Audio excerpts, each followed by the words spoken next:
Bonjour à tous, j'espère que vous allez bien. Je suis super heureuse de vous retrouver aujourd'hui avec une toute nouvelle vidéo. Alors aujourd'hui, j'avais envie d'aborder avec vous la thématique des accessoires et des tendances de cet automne-hiver. Donc j'ai déjà fait une première vidéo sur les tendances où je mettais en lumière 3 tendances de cet automne-hiver, mais plutôt axées vêtements. Je vous mets d'ailleurs le lien en barre d'infos si vous n'avez pas encore eu l'occasion d'aller la visionner. Et aujourd'hui, donc du coup, on va plutôt parler des accessoires. Alors par facilité, je vais séparer cette vidéo en 3 catégories. Donc la première catégorie, ce sera pour les chapeaux. La seconde catégorie, ce sera pour les sacs. Et la troisième, ce sera pour tout ce qui est bijoux. Donc pour que cette vidéo ne soit pas trop longue, on ne va pas parler des chaussures aujourd'hui. Je pense faire une vidéo à part axée uniquement sur les chaussures, les tendances et du coup comment les adopter avec des idées de tenue pour pouvoir adopter les différentes tendances. Si ça vous intéresse, mettez-le moi en commentaire et je prépare cette vidéo au plus vite. Alors on commence directement avec la première catégorie et il s'agit donc des chapeaux. Donc chapeau, couvre-chef, bonnet, etc. Tout est regroupé dans cette catégorie. Alors au niveau des chapeaux, de tout ce qui est chapeau de manière générale, on remarque 3 grandes tendances pour cette saison. La première, donc, ce sont les chapeaux de manière générale.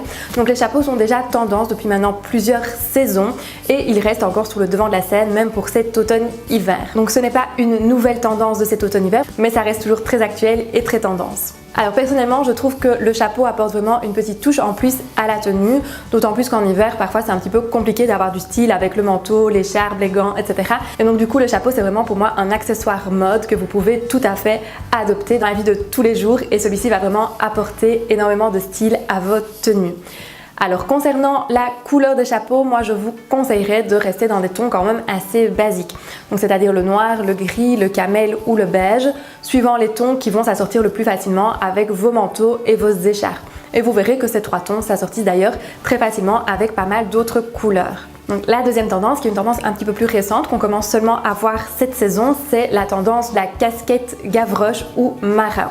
Donc si vous suivez un petit peu les influenceuses sur Instagram ou sur Pinterest, c'est certainement une tendance qui n'a pas pu vous échapper. En effet, on commence vraiment à la voir de plus en plus. Personnellement, j'aime beaucoup cette tendance également. Je trouve que ça apporte vraiment un côté très mode à la tenue et j'adhère à 100%. Pour ce modèle-ci, pour bien le choisir, je vous conseillerais de regarder déjà les détails dans un premier temps, voir s'ils sont bien finis, s'il y a de belles finitions. Veillez à la matière, à ce que ce soit une matière quand même assez qualitative, qui ne fasse pas trop cheap. Et enfin, pour la couleur, je vous conseillerais plutôt ici de rester sur du basique et sur du noir. En effet, c'est un modèle qui est déjà original en soi. Donc pour éviter toute faute de goût, je resterai plutôt pour ce modèle sur du noir.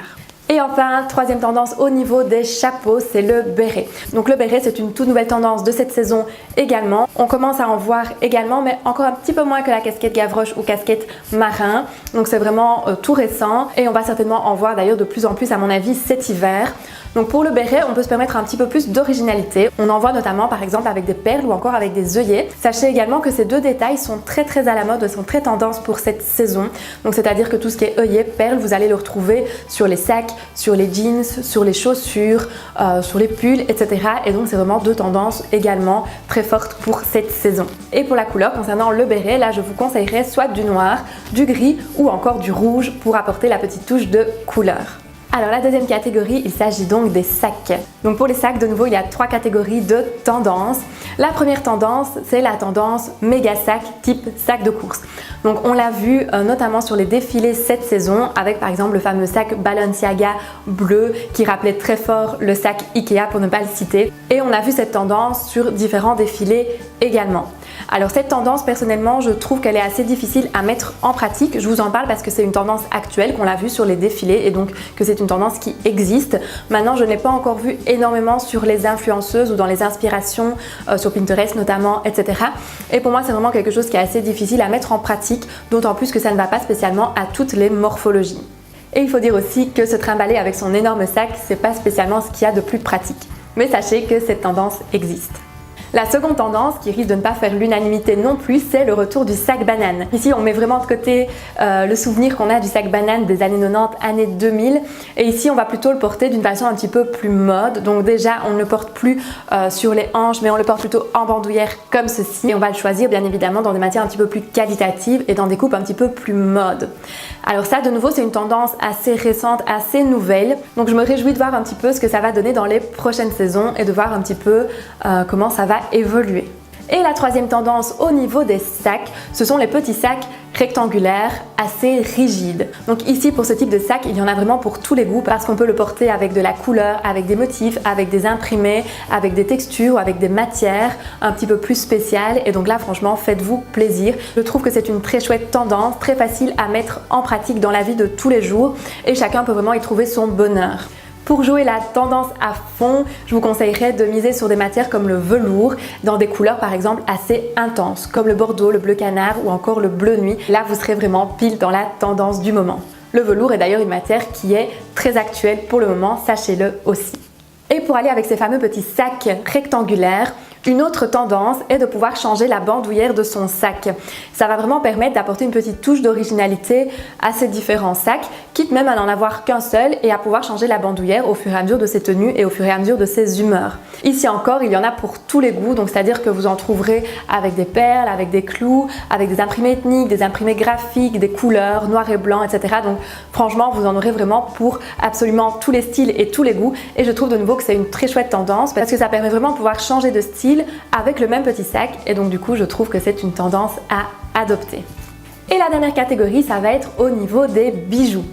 Donc au niveau des bijoux, pas de grand chamboulement cette saison, c'est-à-dire qu'on est toujours plutôt dans l'association de bijoux, donc ça c'est vraiment quelque chose qui reste et qui continue à durer ici dans le temps. Donc par exemple pour les colliers, on va pas se contenter de porter un seul petit collier fin, on va vraiment jouer la carte de l'accumulation pour en porter plusieurs à la fois et c'est vraiment ça qui va apporter du style et de la personnalité. Pour les bracelets, les bagues, etc., on reste vraiment dans le même esprit, donc c'est-à-dire qu'on va porter des choses qui sont plutôt fines, on va vraiment les porter en accumulation et c'est ça donc du coup qui va apporter la petite touche en plus à la tenue. Pour les boucles d'oreilles, on peut partir dans la même idée, donc c'est-à-dire porter des choses assez fines qu'on va porter en accumulation. Si on a plusieurs trous par exemple aux oreilles, ça peut être vraiment très très joli. Et pour les boucles d'oreilles, on a également la tendance inverse, donc c'est-à-dire tout ce qui est assez massif. Donc par exemple ici, on retombe un petit peu vers les grosses boucles d'oreilles, notamment avec les pompons qui sont très très tendance cette saison, mais aussi avec tout ce qui est motif géométrique et également tout ce qui est boucles d'oreilles asymétriques qu'on voit énormément également. Voilà donc quelques inspirations des accessoires qui sont tendance pour le moment. J'espère que ça vous aura justement inspiré, que ça vous aura donné quelques idées. Si vous avez déjà succombé à certaines de ces tendances, dites-le moi en commentaire, ça me fait toujours plaisir de le savoir. Et comme je vous disais donc au début de la vidéo, je prépare une vidéo spéciale sur les chaussures, donc ça aussi si ça vous intéresse, dites-le moi en commentaire. J'espère donc que cette vidéo sur les accessoires tendance pour cet automne-hiver vous a plu. Si c'est le cas, n'oubliez pas de mettre le petit pouce bleu, ça fait toujours plaisir. Et surtout, abonnez-vous pour ne manquer aucune des prochaines vidéos. Je vous dis donc à la semaine prochaine pour une nouvelle vidéo. Et d'ici là, je vous fais plein de bisous. Bye bye!